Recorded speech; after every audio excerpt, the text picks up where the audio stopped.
году вы обещали еще одну лотерею.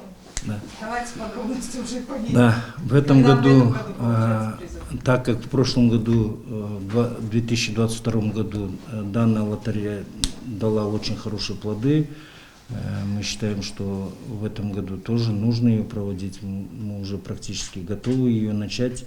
Мы считаем, что, я надеюсь, с 1 февраля мы ее уже запустим.